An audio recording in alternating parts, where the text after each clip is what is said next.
Name of the story: The Man with the Twisted Lip. Name of the author: Sir Arthur Conan Doyle. Name of detective: Sherlock Holmes. I saw Whitney, brother of the late Elias Whitney, D.D., principal of the Theological College of St. George's, was much addicted to opium. The habit grew upon him, as I understand, from some foolish freak when he was at college for having read De Quincey's description of his dreams and sensations. He had drenched his tobacco with laudanum in an attempt to produce the same effects. He found, as so many more have done, that the practice is easier to attain than to get rid of, and for many years he continued to be a slave to the drug, an object of mingled horror and pity to his friends and relatives. I can see him now, with yellow, pasty face, drooping lids, and pinpoint pupils, all huddled in a chair, the wreck and ruin of a noble man. One night, it was June '89, there came a ring to my bell, about the hour when a man gives his first yawn and glances at the clock. I sat up in my chair, and my wife laid her needlework down in her lap and made a little face of disappointment. "A patient?" said she. "You'll have to go out." I groaned, for I was newly come back from a weary day. We heard the door open, a few hurried words, and then quick steps upon the linoleum. Our own door flew open, and a lady, clad in some dark-colored stuff, with a black veil, entered the room. "You will excuse my calling so late," she began, and then suddenly, losing her self-control as she ran forward, threw her arms about my wife's neck and sobbed upon her shoulder. "Oh, I'm in such trouble," she cried. "I do so want a little help." "Why?" said my wife, pulling up her veil. "It is Kate Whitney. How you startled me, Kate. I had no idea who you were when you came in. I didn't know what to do, so I came straight to you. There was always the way."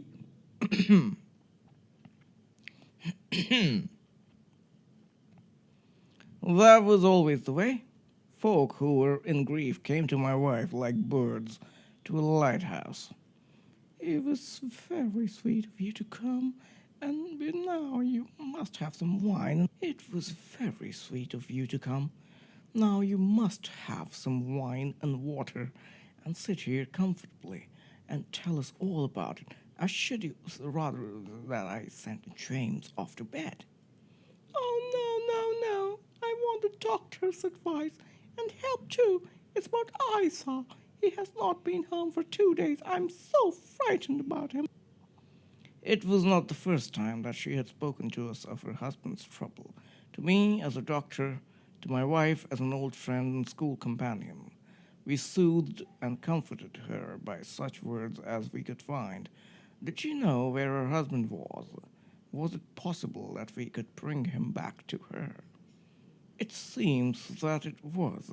She had the surest information that of late he had, when the fit was on him, made use of an opium den in the farthest east of the city. Hitherto, his orgies had always been confined to one day, and he had come back twitching and shattered in the evening. But now the spell had been upon him 48 hours, and he lay there doubtless among the dregs of the docks, breathing in the poison or sleeping off the effects. There he was to be found, she was sure of it, at the Bar of Gold, in Upper Swandam Lake. But what was she to do? How could she, a young and timid woman, make her way into such a place and pluck her husband out from among the ruffians who surrounded him? There was the case, and of course there was but one way out of it. Might I not escort her to this place? And then, as a second thought, why should she come at all?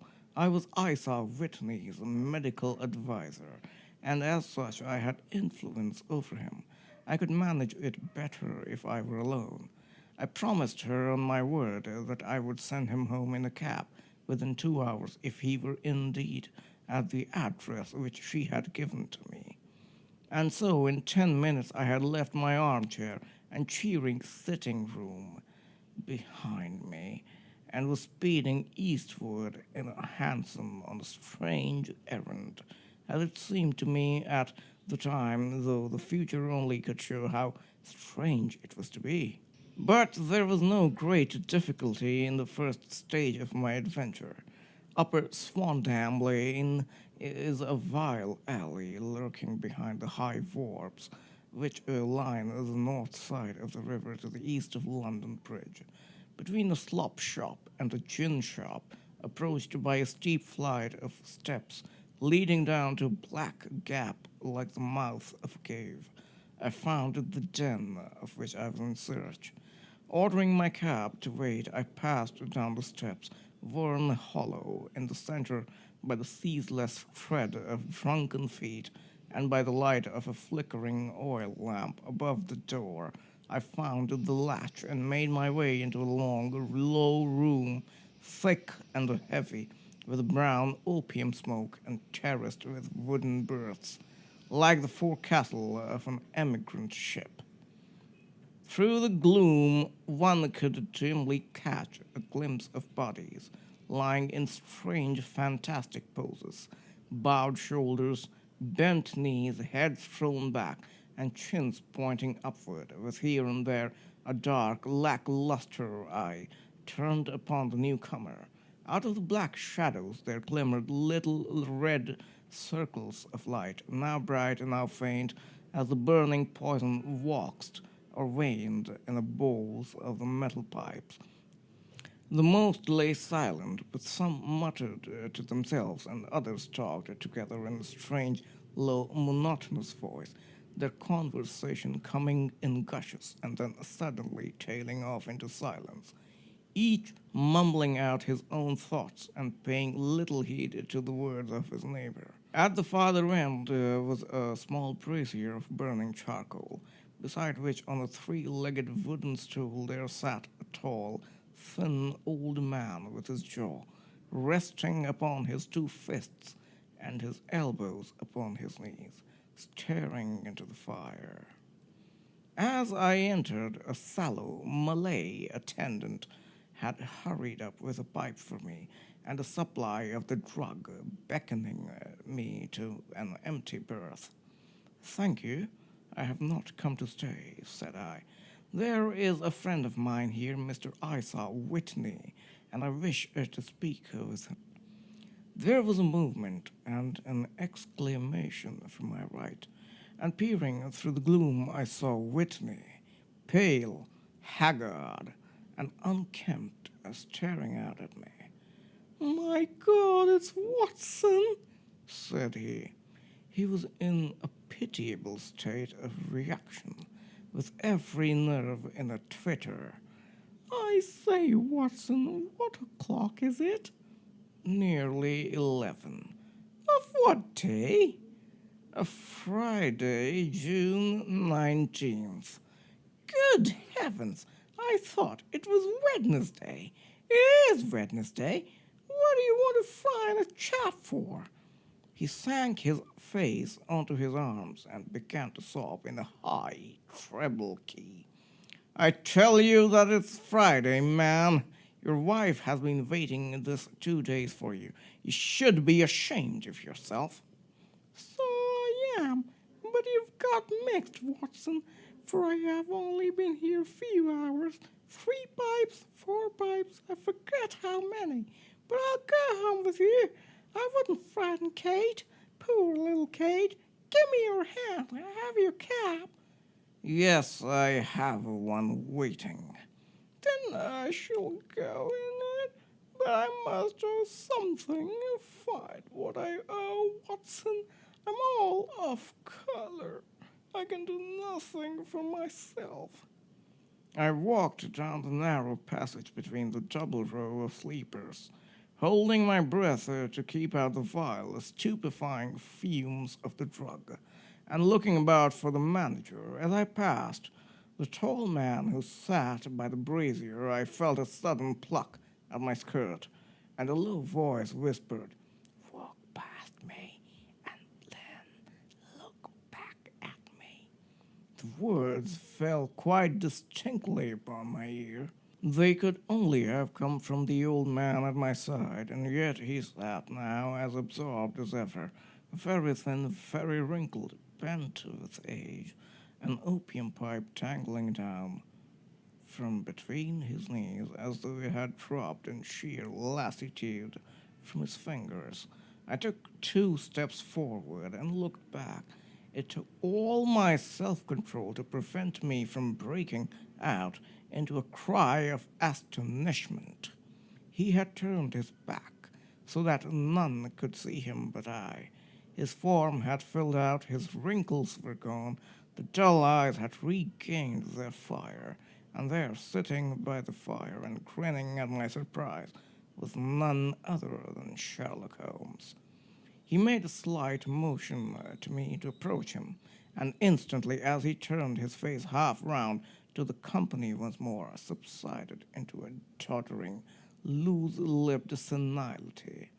"Holmes," I whispered, "what on earth are you doing in this den?" "As low as you can," he answered. "I have excellent ears. If you would have the great kindness to get rid of that Scottish friend of yours, I should be exceedingly glad to have a little talk with you." "I have a cab outside." "Then pray send him home in it. You may safely trust him, for he appears to be too limp to get into any mischief. I should recommend you also to send a note by the cabman to your wife to say that you have thrown in your lot with me.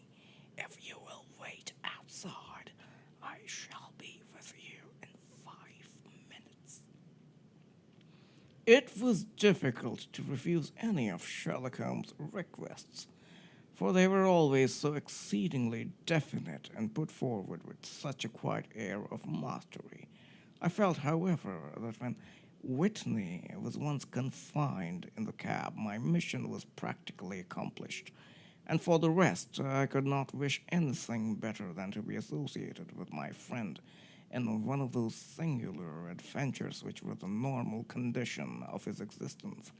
In a few minutes I had written my note, paid Whitney's bill, let him out the cab, and seen him driven through the darkness.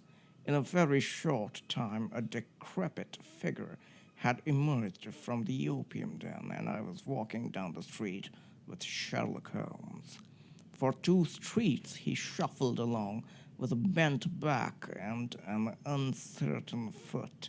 Then, glancing quickly around, he straightened himself out and burst into a hearty fit of laughter. "I suppose, Watson," said he, "that you imagine that I have added opium smoking to cocaine injections and all the other little weaknesses on which you have favored me with your medical views." "I was certainly surprised to find you there." "But not more so than I to find you." "I came to find a friend." "And I to find an enemy." "An enemy?"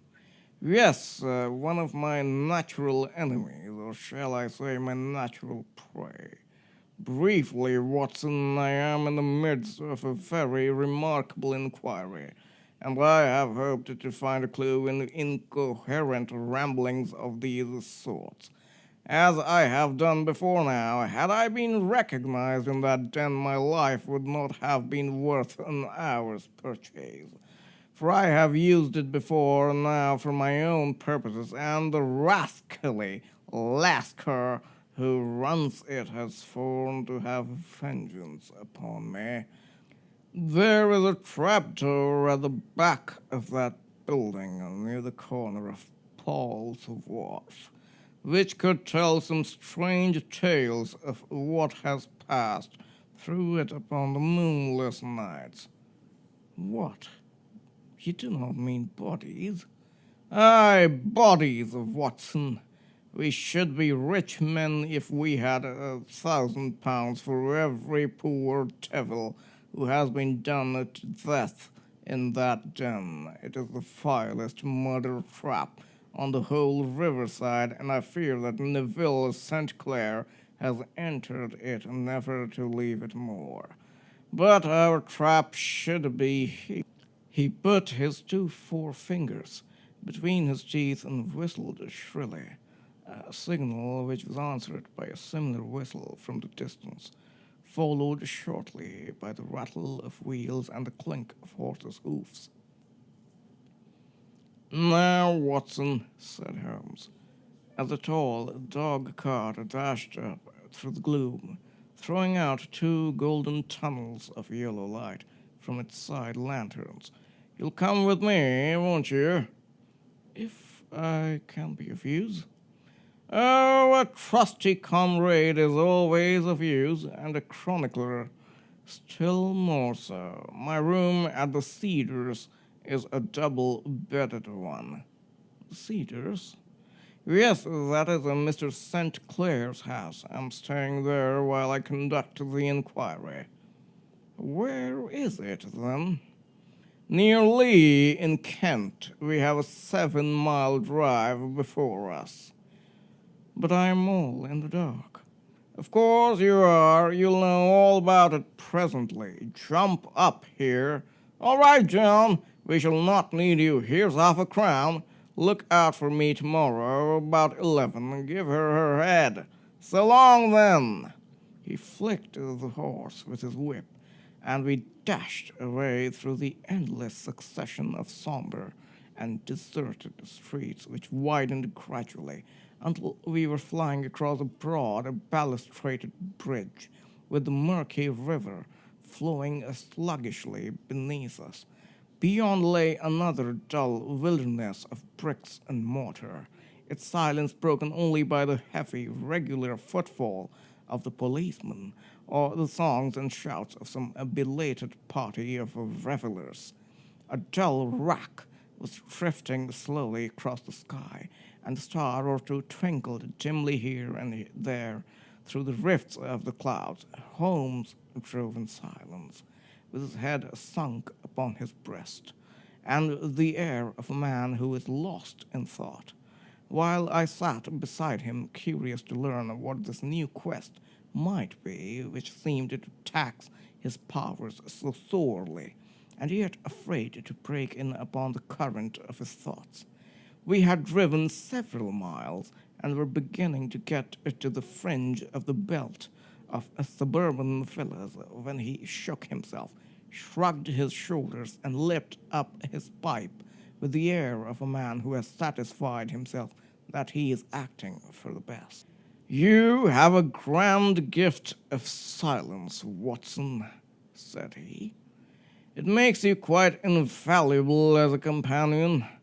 Upon my word, it is a great thing for me to have someone to talk to, for my own thoughts are not over pleasant. I was wondering what I should say to this dear little woman tonight when she meets me at the door. You forget that I know nothing about it. I shall just have time to tell you the facts of the case before we get to Lee. It seems absurdly simple, and yet somehow I can get nothing to go upon. There's plenty of thread in that, but I can't get the end of it into my hand. Now I'll state the case clearly and concisely to you, Watson, and you maybe can see a spark where all is dark to me." "Proceed, then." "Some years ago, to be definite, in May 1884, there came to Lee a gentleman, Neville St. Clair by name, who appeared to have plenty of money. He took a large villa, laid out the grounds very nicely, and lived generally in good style. By degrees he made friends in the neighborhood, and in 1887 he married the daughter of a local brewer, by whom he now has 2 children. He had no occupation, but was interested in several companies, and went into town as a rule in the morning, returning by the 5:14 from Cannon Street every night. Mr. St. Clair is now 37 years of age, is a man of temperate habits, a good husband, a very affectionate father, and a man who is popular with all who know him. I may add that his whole debts at the present moment, as far as we have been able to ascertain, amount to £88 10 shillings, while he has £220 standing to his credit in the Capital and Counties Bank. There is no reason, therefore, to think that money troubles have been weighing upon his mind. Last Monday, Mr. Neville St. Clair went into town rather earlier than usual, remarking before he started that he had 2 important commissions to perform, and that he would bring his little boy home a box of bricks. Now, by the merest chance, his wife received a telegram upon the same Monday, very shortly after his departure, to the effect that a small parcel of considerable value, which she had been expecting, was waiting for her at the offices of the Aberdeen Shipping Company. Now, if you are well up in your London, you will know that the office of the company is in Fresno Street, which branches out of Upper Swandam Lane, where you found me tonight. Mrs. St. Clair had her lunch, started for the city, did some shopping, proceeded to the company's office, got her packet, and found herself at exactly 4:35, walking through Swandam Lane on her way back to the station. Have you followed me so far? It is very clear. If you remember, Monday was an exceedingly hot day, and Mrs. St. Clair walked slowly, glancing about in the hope of seeing a cab, as she did not like the neighborhood in which she found herself. While she was walking in this way down Swandam Lane, she suddenly heard an ejaculation or cry, and was struck cold to see her husband looking down at her end, as it seemed to her, beckoning to her from a second-floor window. The window was open, and she distinctly saw his face, which she describes as being terribly agitated. He waved his hands frantically to her, and then vanished from the window so suddenly that it seemed to her that he had been plucked back by some irresistible force from behind. One singular point which struck her quick, feminine eye was that although he wore some dark coat, such as he had started to town in, he had on neither collar nor necktie. Convinced that something was amiss with him, she rushed down the steps, for the house was none other than the opium den in which you found me tonight, and running through the front room, she attempted to ascend the stairs which led to the first floor. At the foot of the stairs, however, she met this last-card scoundrel of whom I have spoken, who thrust her back and, aided by a Dane who acts as assistant there, pushed her out into the street.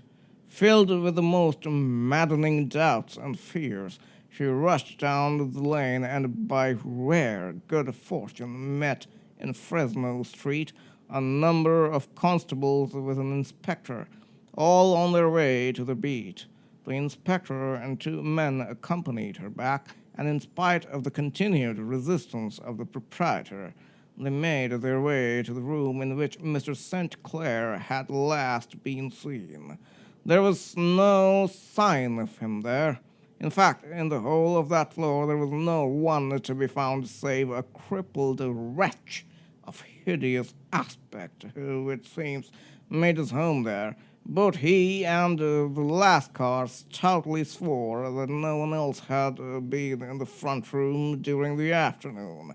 So determined was their denial that the inspector was staggered, and had almost come to believe that Mrs. St. Clair had been deluded, when, with a cry, she sprang at a small deal box which lay upon the table and tore the lid from it.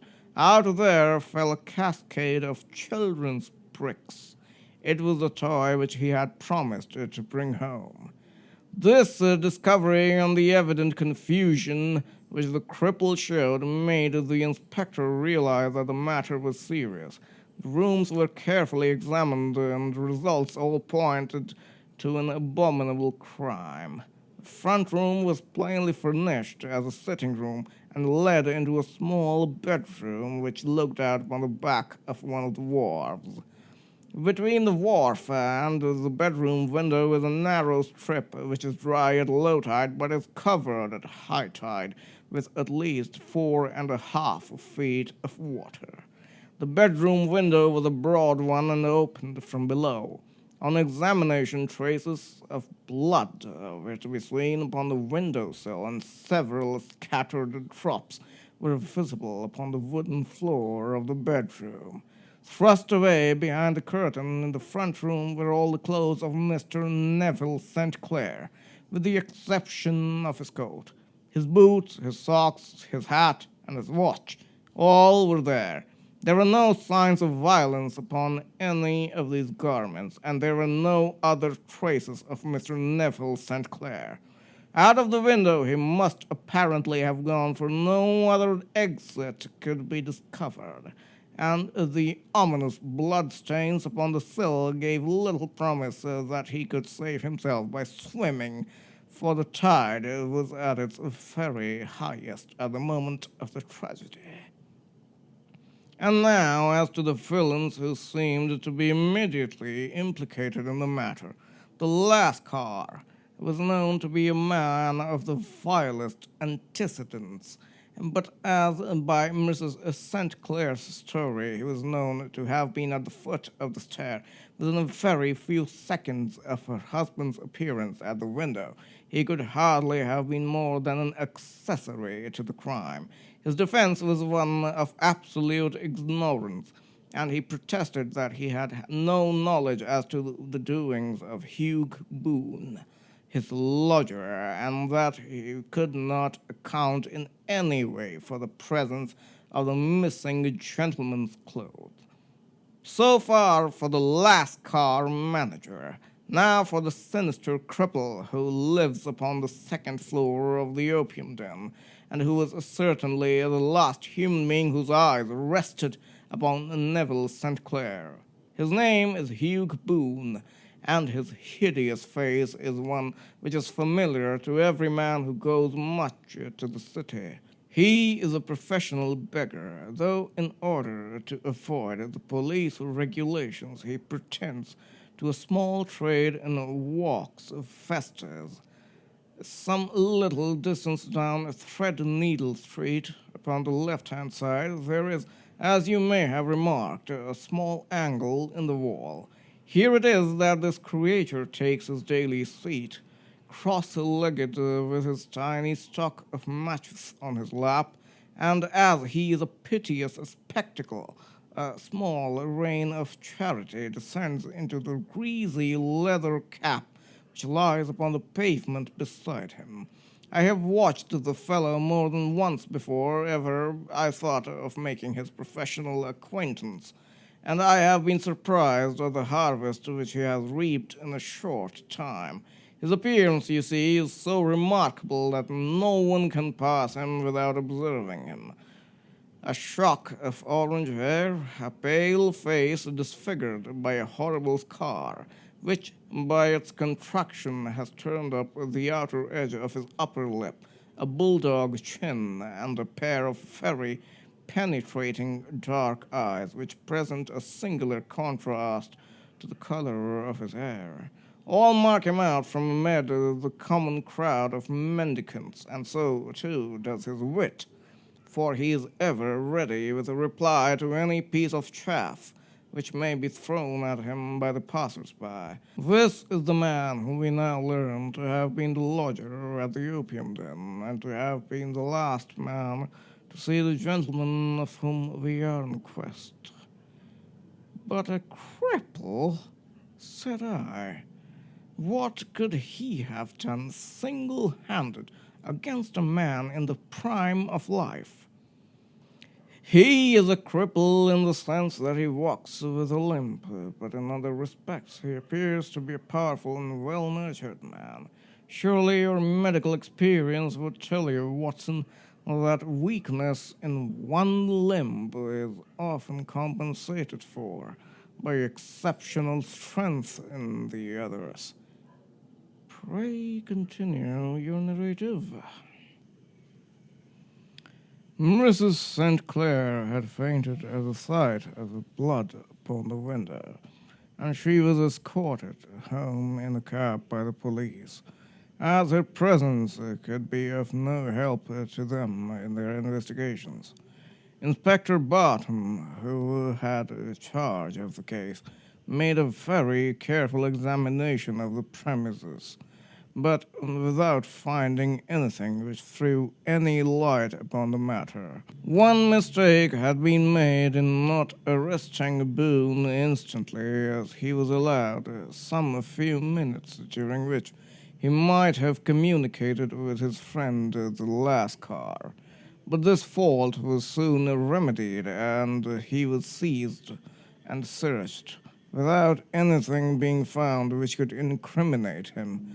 There were, it is true, some blood stains upon his right shirt sleeve, but he pointed to his ring finger, which had been cut near the nail, and explained that the bleeding came from there, adding that he had been to the window not long before, and that the stains which had been observed there came doubtless from the same source.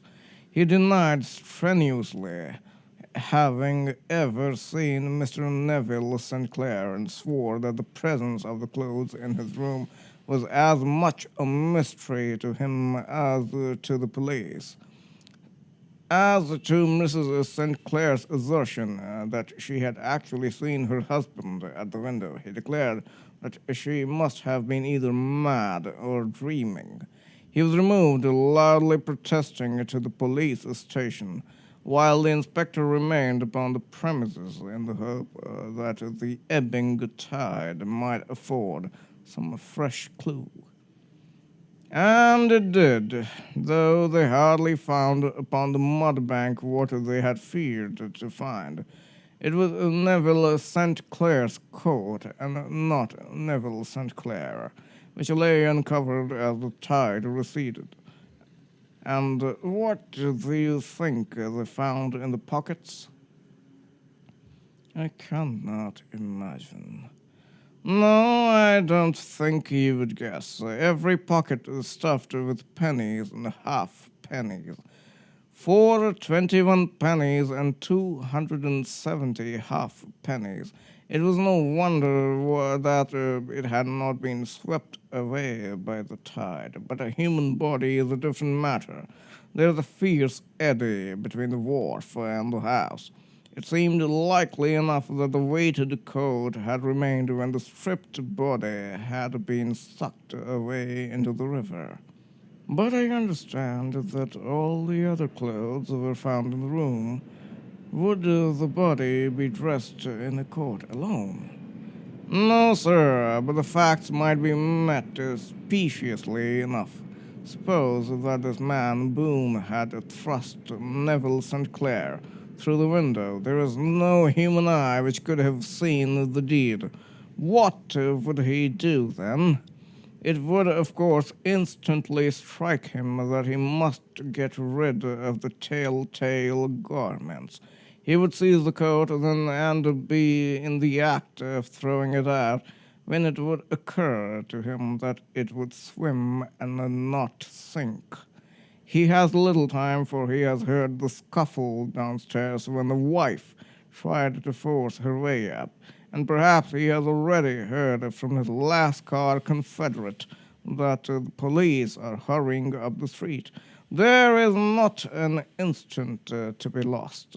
He rushes to some secret hoard where he has accumulated all the fruits of his beggary, and he stuffs all the coins upon which he can lay his hands upon into the pockets to make sure of the oats sinking. He throws it out and would have done the same with the other garments had not he heard the rush of steps below and only just had time to close the window when the police appeared. It sounds certainly feasible. Well, we will take it as a working hypothesis, for want of a better.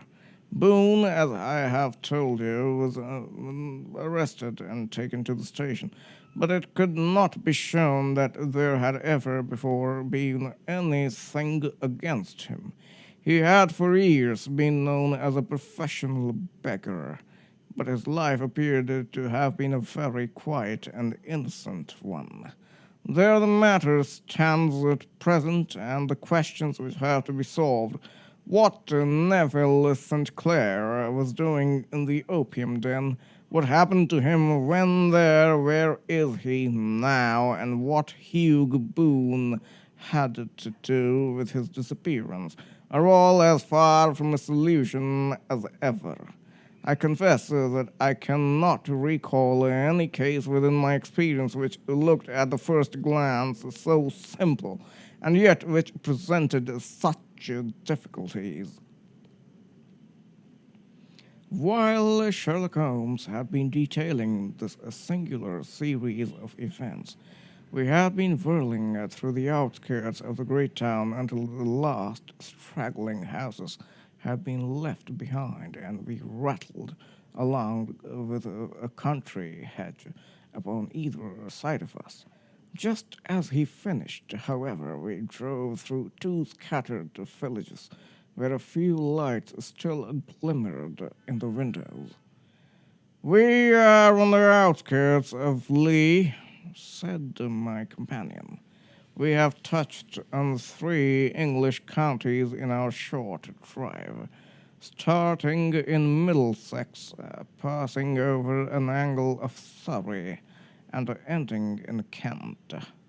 See that light among the trees? That is the cedars, and beside that lamp sits a woman, whose anxious ears have already, I have little doubt, caught the clink of our horses' feet." "But why are you not conducting the case from Baker Street?"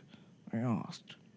"Because there are many inquiries which must be made out here. Mrs. St. Clair has most kindly put 2 rooms at my disposal, and you may rest assured that she will have nothing but a welcome for my friend and colleague. I hate to meet her, Watson, but when I have no news of her husband... Here we are. Whoa there, whoa!" We had pulled up in front of a large villa, which stood within its own grounds. A stable boy had run out to the horse's head, and springing down, I followed Holmes up the small, winding gravel drive which led to the house. As we approached, the door flew open, and a little blonde woman stood in the opening, clad in some sort of light muslin de-soie, with a touch of fluffy pink chiffon at her neck and wrists. She stood with her figure outlined against the flood of light, one hand upon the door, one half raised in her eagerness, her body slightly bent, her head and face protruded, with eager eyes and parted lips, a standing question. "Well?" she cried. "Well?" And then, seeing that there were 2 of us, she gave a cry of hope, which sank into a groan, as she saw that my companion shook his head and shrugged his shoulders. No good news? None. No bad? No. Thank God for that. But come in. You must be weary, for you have had a long day. This is my friend, Dr. Watson. He has been of most vital use to me in several of my cases, and a lucky chance has made it possible for me to bring him out and associate him with this investigation. I'm delighted to see you, said she, pressing my hand warmly. You will, I'm sure, forgive anything that may be wanting in our arrangements when you consider the blow which has come so suddenly upon us. My dear madam, said I am an old campaigner, and if I were not, I can very well see that no apology is needed. If I can be of any assistance, either to you or to my friend here, I shall be indeed happy. Now, Mr. Sherlock Holmes, said the lady as we entered a well-lit dining room, upon the table of which a cold supper had been laid out, I should very much like to ask you one or two plain questions, to which I beg that you will give a plain answer. Certainly, madam. Do not trouble about my feelings. I am not hysterical, nor given to fainting. I simply wish to hear your real opinion. Upon what point? In your heart of hearts, do you think that Neville is alive? Sherlock Holmes seemed to be embarrassed by the question. She repeated, standing upon the rug and looking keenly down at him as he leaned back in a basket chair. Frankly, then, madam, I do not. You think that he's dead? I do. Murdered? I don't say that, perhaps. And on what day did he meet his death? On Monday. Then perhaps, Mr. Holmes, you will be good enough to explain how it is that I have received a letter from him today. Sherlock Holmes sprang out of his chair as if he had been galvanized. What? He roared. Yes, today. She stood smiling, holding up a little slip of paper in the air. May I see it? Certainly. He snatched it from her in his eagerness, and smoothing it out upon the table, he drew over the lamp and examined it intently. I had left my chair and was gazing at it over his shoulder. The envelope was a very coarse one and was stamped with a Gravesend postmark, and with the date of that very day, or rather of the day before, for it was considerably after midnight. Coarse writing, murmured Holmes. Surely that... this is not your husband's writing, madam? No, but the enclosure is. I perceive also that whoever addressed the envelope had to go and inquire as to the address. How can you tell that? The name, you see, is in perfectly black ink, which has dried itself. The rest is of the grayish color, which shows that blotting paper has been used. If it had been written straight off and then blotted, none would be of a deep black shade. This man has written the name, and there has then been a pause before he wrote the address, which can only mean that he was not familiar with it. It is, of course, a trifle, but there is nothing so important as trifles. Let us now see the letter. Ha! There has been an enclosure here. Yes, there was a ring, his signet ring. And you are sure that this is your husband's hand? One of his hands. One.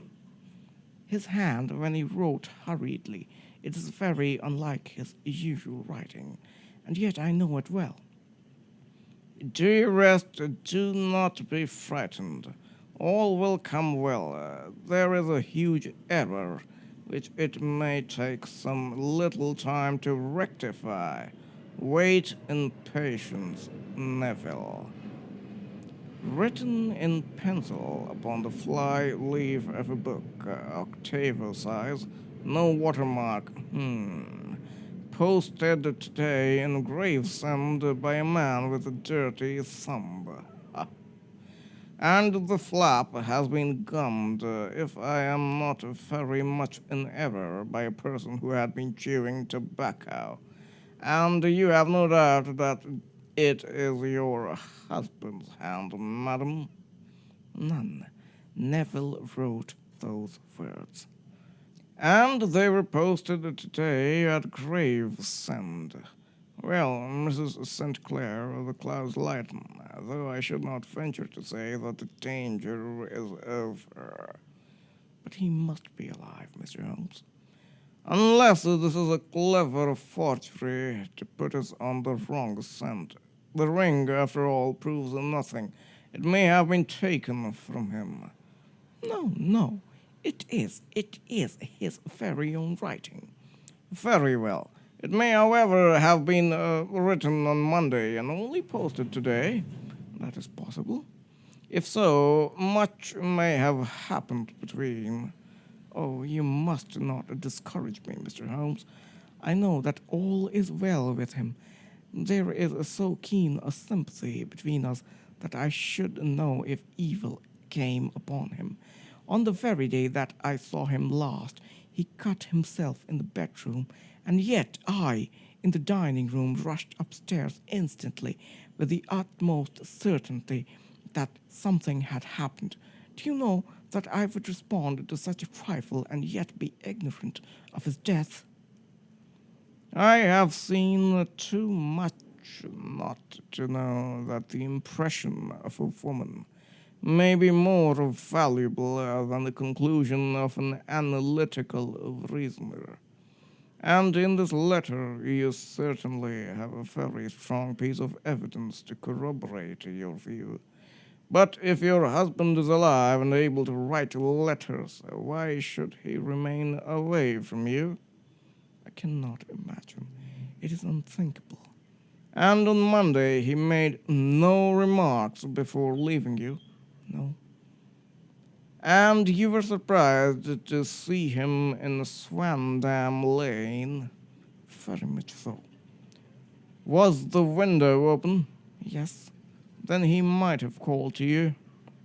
He might. He only, as I understand, gave an inarticulate cry. Yes. A call for help, you thought? Yes, he waved his hands. But it might have been a cry of surprise. Astonishment at the unexpected sight of you might cause him to throw up his hands. It is possible. And you thought he was pulled back?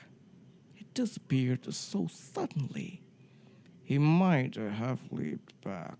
You did not see anyone else in the room? No, but this horrible man confessed to having been there, and the last car was at the foot of the stairs. Quite, sir. Your husband, as far as you could see, had his ordinary clothes on. But without his collar or tie, I distinctly saw his bare throat. Had he ever spoken of Swandam Lane? Never. Had he ever showed any signs of having taken opium? Never. Thank you, Mrs. St. Clair. Those are the principal points about which I wished to be absolutely clear. We shall now have a little supper and then retire, for we may have a very busy day tomorrow. A large and comfortable double-bedded room had been placed at our disposal, and I was quickly between the sheets, for I was weary after my night of adventure. Sherlock Holmes was a man, however, who, when he had an unsolved problem upon his mind, would go for days and even for weeks without rest, turning it over, rearranging his facts, looking at it from every point of view until he had either fathomed it or convinced himself that his data were insufficient. It was soon evident to me that he was now preparing for an all-night sitting. He took off his coat and waistcoat, put on a large blue dressing gown, and then wandered about the room collecting pillows from his bed and cushions from the sofa and armchairs. With these he constructed a sort of eastern divan, upon which he perched himself, cross-legged, with an ounce of shag tobacco and a box of matches laid in front of him. In the dim light of the lamp I saw him sitting there, an old briar pipe between his lips, his eyes fixed vacantly upon the corner of the ceiling, the blue smoke curling up from him silent, motionless, with the light shining upon his strong-set, aquiline features. So he sat as I dropped off to sleep, and so he sat when a sudden ejaculation caused me to wake up, and I found the summer sun shining into the apartment. The pipe was still between his lips, the smoke still curled upward, and the room was full of a dense tobacco haze, but nothing remained of the heap of shag which I had seen upon the previous night. "Awake, Watson?" he asked. "Yes." "Game for a morning drive?" "Certainly." "Then dress. No one is stirring yet, but I know where the stable boy sleeps, and we shall soon have the trap out." He chuckled to himself as he spoke. His eyes twinkled, and he seemed a different man to the somber thinker of the previous night. As I dressed, I glanced at my watch. It was no wonder that no one was stirring. It was 25 minutes past 4. I had hardly finished when Holmes returned with the news that the boy was putting in the horse. "I wanted to test a little theory of mine," said he, pulling on his boots.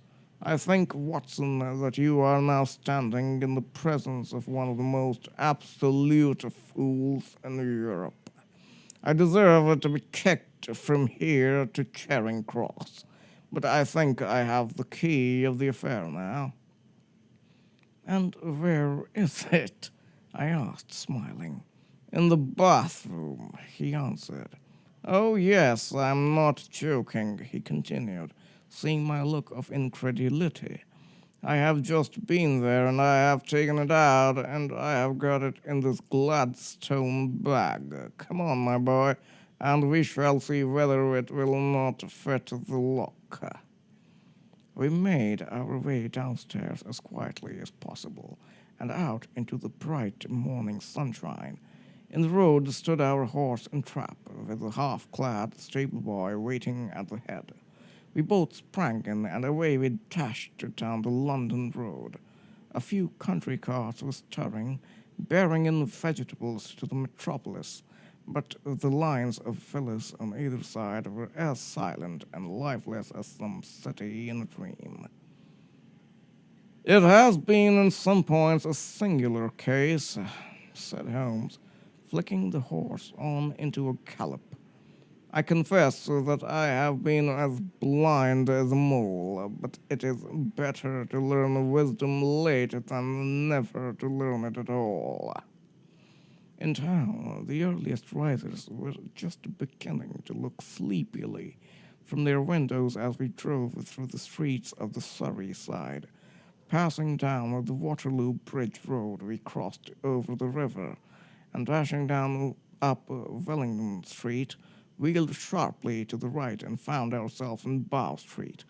Sherlock Holmes was well known to the force, and the two constables at the door saluted him. One of them held the horse's head while the other led us in. "Who is on duty?" asked Holmes. "Inspector Bradstreet, sir." "Ah, Bradstreet, how are you?" A tall, stout official had come down the stone-flagged passage, in a peaked cap and frogged jacket. "I wish to have a quiet word with you, Bradstreet." "Certainly, Mr. Holmes. Step into my room here." It was a small, office-like room, with a huge ledger upon the table and a telephone projecting from the wall. The inspector sat down at his desk. "What can I do for you, Mr. Holmes?" "I called about that beggar man, Boone, the one who was charged with being concerned in the disappearance of Mr. Neville St. Clair of Lee." "Yes, he was brought up and remanded for further inquiries." "So I heard. You have him here?" "In the cells." "Is he quiet?" "Oh, he gives no trouble, but he is a dirty scoundrel." "Dirty?" "Yes, it is all we can do to make him wash his hands, and his face is as black as a tinker's. Well, once his case has been settled, he will have a regular prison bath, and I think if you saw him, you would agree with me that he needed it." "I should like to see him very much." "Would you? That is easily done. Come this way. You can leave your bag." "No, I think that I'll take it." "Very good. Come this way, if you please." He led us down a passage, opened a barred door, passed down a winding stair, and brought us to a whitewashed corridor with a line of doors on each side. "The third on the right is his," said the inspector. "Here it is." He quietly shot back a panel in the upper part of the door and glanced through. "He's asleep," said he. "You can see him very well." We both put our eyes to the grating. The prisoner lay with his face towards us in a very deep sleep, breathing slowly and heavily. He was a middle-sized man, coarsely clad, as became his calling, with a colored shirt protruding through the rent in his tattered coat. He was, as the inspector had said, extremely dirty, but the grime which covered his face could not conceal its repulsive ugliness. A broad wheel from an old car ran right across it from eye to chin, and by its contraction had turned up one side of the upper lip, so that 3 teeth were exposed in a perpetual snarl. A shock of very bright red hair grew low over his eyes and forehead. "He's a beauty, isn't he?" said the inspector. "He certainly needs a wash," remarked Holmes. "I had an idea that he might, and I took the liberty of bringing the tools with me." He opened the Gladstone bag as he spoke, and took out, to my astonishment, a very large bathing sponge. "You are a funny one," chuckled the inspector. "Now, if you will have the great goodness to open that door very quietly, we will soon make him cut a much more respectable figure." "Well, I don't." "Well, I don't know why not," said the inspector. "He doesn't look a credit to the Bow Street cells, does he?" He slipped his key into the lock, and we all very quietly entered the cell. The sleeper half-turned and then settled down once more into a deep slumber. Holmes stooped to the water jug, moistened his sponge, and then rubbed it twice vigorously across and down the prisoner's face. "Let me introduce you," he shouted, "to Mr. Neville St. Clair of Lee, in the county of Kent." Never in my life have I seen such a sight. The man's face peeled off under the sponge like the bark from a tree. Gone was the coarse brown tint. Gone, too, was the horrid scar which had seamed it across, and the twisted lip which had given the repulsive sneer to the face. A twitch brought away the tangled red hair, and there, sitting up in his bed, was a pale, sad-faced, refined-looking man, black-haired and smooth-skinned, rubbing his eyes and staring about him with sleepy bewilderment. Then, suddenly realizing the exposure, he broke into a scream and threw himself down with his face to the pillow. "Great heavens!" cried the inspector. "It is indeed the missing man. I know him from the photograph." The prisoner turned with the reckless air of a man who abandons himself to his destiny. "Be it so," he said. "And pray, what am I charged with?" "With making away with Mr. Neville's and come, you can't be charged with that unless they make a case of attempted suicide of it," said the inspector with a grin. "Well, I have been 27 years in the force, but this really takes the cake. If I am Mr. Neville St. Clair, then it is obvious that no crime has been committed, and that, therefore, I am illegally detained." "No crime, but a very great error has been committed," said Holmes. "You would have done better to have trusted your wife." "It was not the wife, it was the children," groaned the prisoner. "God help me, I would not have them ashamed of their father. My God, what an exposure! What can I do?" Sherlock Holmes sat down beside him on the couch and patted him kindly on the shoulder. "If you leave it to a court of law to clear the matter up," said he, "of course you can hardly avoid publicity. On the other hand, if you convince the police authorities that there is no possible case against you, I do not know that there is any reason that the details should find their way into the papers. Inspector Bradstreet would, I am sure, make notes upon anything which you might tell us and submit it to the proper authorities. The case would then never go into court at all." "God bless you!" cried the prisoner passionately. "I would have endured imprisonment, aye, even execution, rather than have left my miserable secret as a family blot to my children. You're the first who have ever heard my story. My father was a schoolmaster in Chesterfield, where I received an excellent education. I traveled in my youth, took to the stage, and finally became a reporter on an evening paper in London. One day my editor wished to have a series of articles upon begging in the metropolis, and I volunteered to supply them. There was the point from which all my adventures started. It was only by trying begging as an amateur that I could get the facts upon which to base my articles.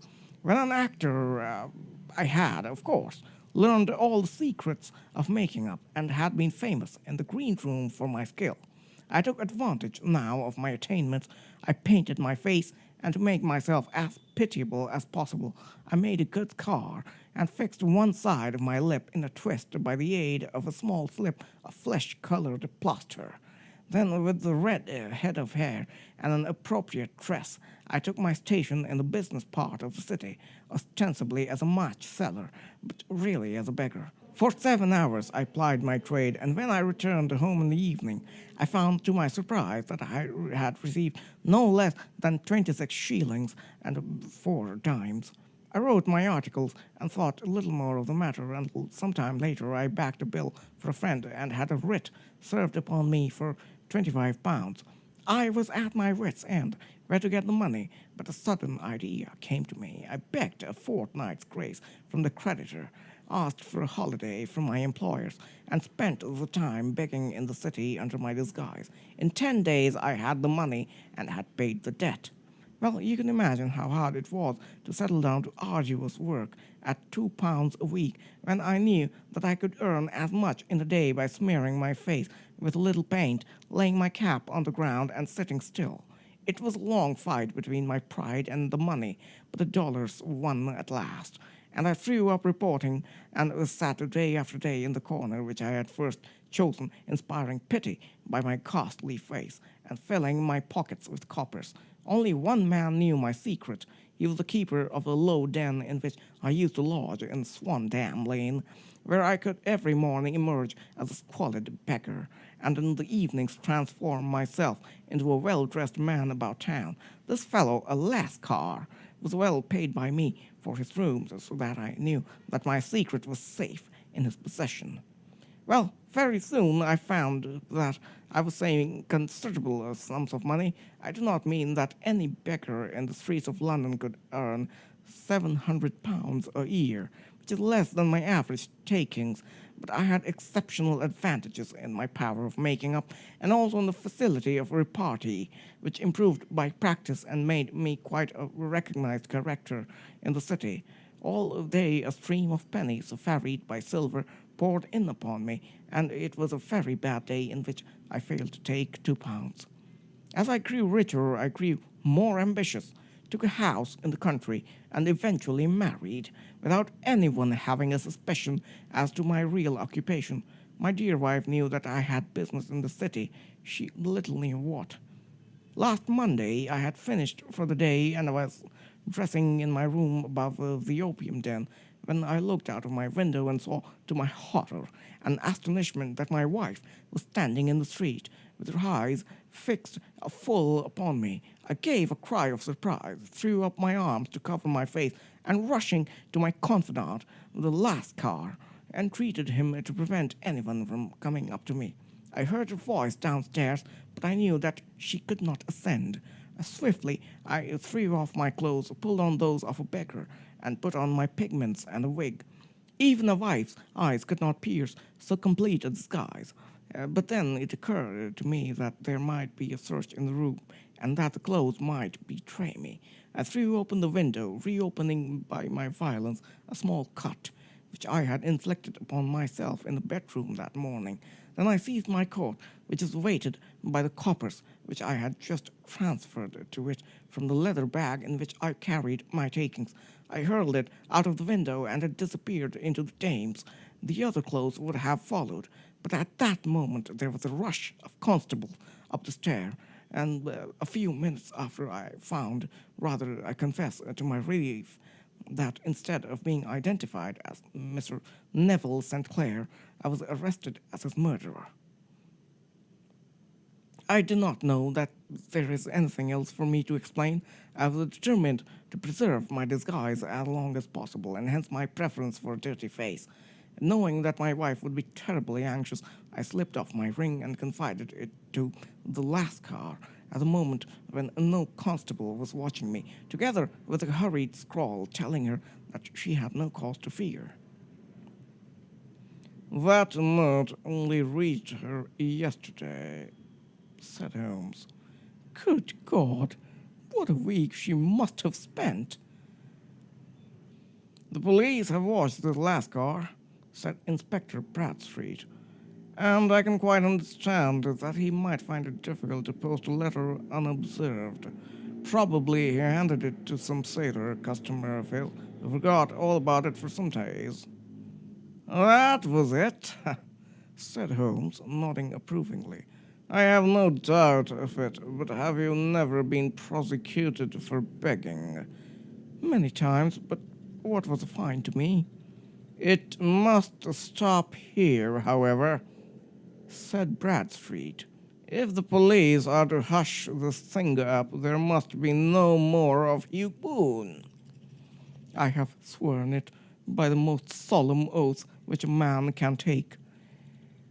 "In that case, I think that it's probable that no further steps may be taken. But if you are found again, then all must come out. I'm sure, Mr. Holmes, that we are very much indebted to you for having cleared the matter up. I wish I knew how you reach your results." "I reached this one," said my friend, "by sitting upon 5 pillows and consuming an ounce of shag.